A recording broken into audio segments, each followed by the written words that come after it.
I have a friend, Mary. Mary came up to me and she said, this is a friend who I was helping out. She said, hey, I just went to the doctor and I'm freaked out. I said, well, why are you freaked out? She goes, well, I just got told that I have celiac disease. Now, celiac disease means you can't eat wheat. You're allergic to what's called gluten, which is the protein in wheat. And I said, okay, well, why is that freaking you out? She goes, well, everything I eat, I eat bread. I eat bread for breakfast. I eat pasta for dinner. Every one of my meal, I have wheat in there. So it's freaking, I don't know how I can change my whole eating habits for the rest of my life. That's very intimidating. It'd be very intimidating to me. So I said, okay, well, you don't have to change your eating habits for the rest of your life. She goes, well, what do you mean? I said, you only have to change your eating habits for the next 2 days. We're going to do a 2-day experiment. So is it difficult to change your eating habits for the rest of your life on a main staple? Yes, it is. Can I change my eating habits for the next 2 days?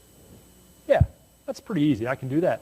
So we went through a 2-day experiment. She's like, you know what? It wasn't that bad. I got to figure out, so this is what worked well. This is what didn't work well in my experiment. Okay, so let's do a 5-day experiment. Let's remember what we did well, and let's change what didn't work well. And then we did a 5-day experiment. And then we did a 7-day experiment, and now she knows, and then she eased into it. So do you see how experiments can help change your life? Let me give you a story about how this relates to me. I'll give you a real-life story about how procrastination, fear, and resistance cost me a lot of money in my life. We call it opportunity cost. So at 23 years old, I was living in Pittsburgh, Pennsylvania, where I grew up, and I was what they call an IT foot soldier. So if you're working at your desk and your printer broke, you called me, I would come up and I'd have to be the guy who crawls under your desk and fixes a little wire to your printers. And at 6'9", that is not a pretty sight, right? Yes. It was my entry-level job out of university, so I was okay with it. And I was working for an engineering software company, and the company's name was Al Gore. So it's not Al Gore, the presidential candidate. It was ALGOR, stands for algorithm. So it's an engineering software company. And I got up, I went to the server room, and I saw, and Rob Anderson, no relation, but it was our IT director, one of the traditional Coke-rimmed glasses. I think Beth Z probably knew him back in the day. Great guy, super intelligent. We have this big, old, huge brown box in our server room. I'm like, oh, cool, what's this? Like, checking it out, and there's this big, huge computer, bigger than I've ever seen in my life. Now, remember, this is 20 years ago, and he explained to me, this is a web server. Like, a web server? What are you talking about? So he starts to explain what the internet is, and we were literally one of the handful of companies that were on the internet 20 years ago, because it was an engineering software company, very forward-thinking type people. And I said, oh, and he starts explaining web pages, et cetera, and I said, well, how do people know where to go? And he goes, well, they go to www.algore.com. And I go, oh, so we automatically get our company name. He goes, no, you actually have to register it with Network Solutions. So I'm thinking, wow, man, this internet thing may really catch on, right? It makes a lot of sense to me. I go, why don't I get, and this is a true story, I go, why don't I go out and get Coke.com and Pepsi.com? Because once it gets rolling, these companies are going to want their own domain name.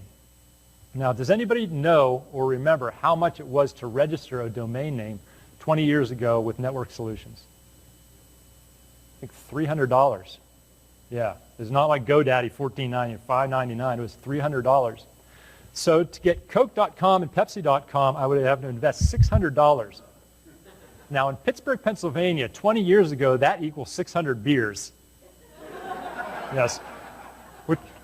Which was a lot of beers for me. For Mac, that's maybe 2 weeks, but for me, that was a couple months, right? And so I made the decision not to do it. Yes. Because if I did do it, I probably still would be a professional speaker today. But instead of flying Southwestern out of the United States, I'd probably have my own private plane. But that's just one little case of where this resistance, where this fear held me back in my life. I'll give you another example, another story that happened to me. I went to a networking event. We all go to networking events, right? And so I drop off my car. I was alone. I go to this networking event.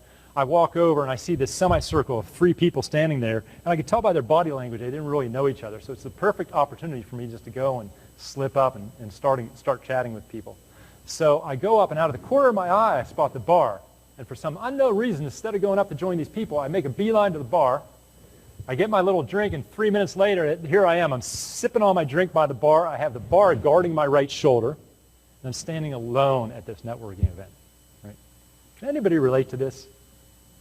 Oh, I thought I was the only one. Thank God. But And it's such an irrational belief because what went on? I was afraid of rejection, right? I had the subconscious beliefs. Has anybody ever been to a networking event? They went out and introduced themselves to somebody at a networking event they didn't know, and that person goes, "Oh, nice to meet you, but I don't like you." Does that ever happen to anybody? Jelly?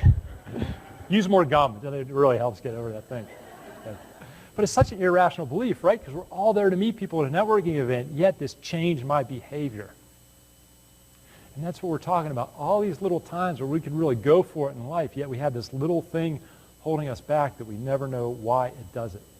Now, it was a bunch of years ago, I was watching the NCAA basketball tournament on this little TV in my place, and I'm thinking, why am I watching basketball on this little TV? So I went down to Best Buy. This is on a Saturday. I went down to Best Buy, and you walk into Best Buy, there's like 4,000 TVs. I'm like, check out all these TVs, and like 300 of them would fit my LCD and my, this, and would mount on my wall, and 35 of them were on sale.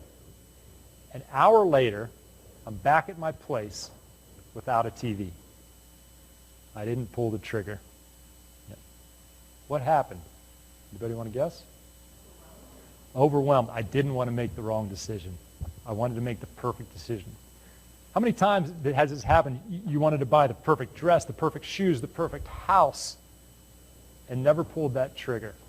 Which is crazy because I could have bought the TV if I found it cheaper on Amazon. Best Buy will take it back. It's crazy. It's another irrational belief. But we have this perfectionism gene. Can anybody relate to the perfectionism gene? We don't do anything unless it's perfect.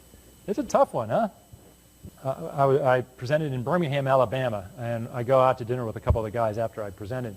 And the one guy said, yeah, I'm pretty happy with myself. I'm getting out of my comfort zone. I'm going to take an acting class. Oh, I said, hey, that's cool. That is really out of your comfort zone. He's a 55-year-old guy, and it's something he never did before. I go, okay. So tell me about the people in your class. He goes, well, they're all, pretty experienced actors. I said, okay. It's great you're taking an acting class, and I love that you're doing that, but you're going to suck. He goes, what kind of encouragement is that? Well, I'm not giving you encouragement. I'm like, look, acting is hard. And if you go to an acting class with your expectations that you're going to be a good actor, you're not going to meet those expectations, especially with a bunch of experienced actors there. But if you go to that class saying, I'm going to have fun and I can learn as much as I can, I'm going here to learn. I'm not going to go here to be a good actor on the first time of acting class. I'm going to go to the first acting class to learn and suck in everything that they're doing and enjoy myself. What do you think is going to work better?